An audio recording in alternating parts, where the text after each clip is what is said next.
Media language, representation, those really powerful media industries, and, of course, the audiences they're always trying to reach. And for this deep dive, we have a real-world example that's absolutely perfect to analyze. Yeah. A single issue of the Daily Mirror Ooh. from February 1st, 2022.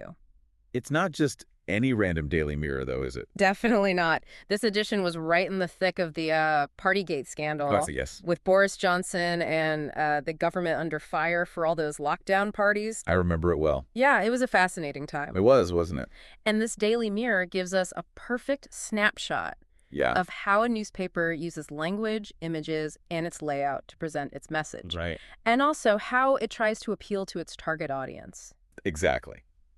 So, A-level students, think of this as your crash course in media analysis. Yeah, exactly. Let's start with the front page. Yeah. I mean, it really is a masterclass in grabbing your attention. Oh, absolutely. You can't miss it. You've got that huge photo of Boris Johnson, and he's looking, well, not exactly remorseful, Right. let's just say.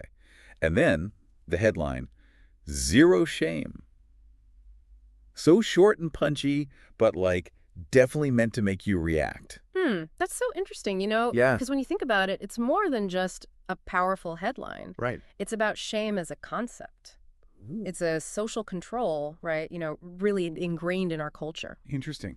So by bringing it up, the Daily Mirror, remember, left-leaning, Yes. they're kind of implicitly criticizing the government and, well, that perceived lack of accountability from those in power, right? Definitely. Interesting. Yeah, and it doesn't stop there, does it? You've got those subheadings really hammering it home Oh, yeah. with the numbers.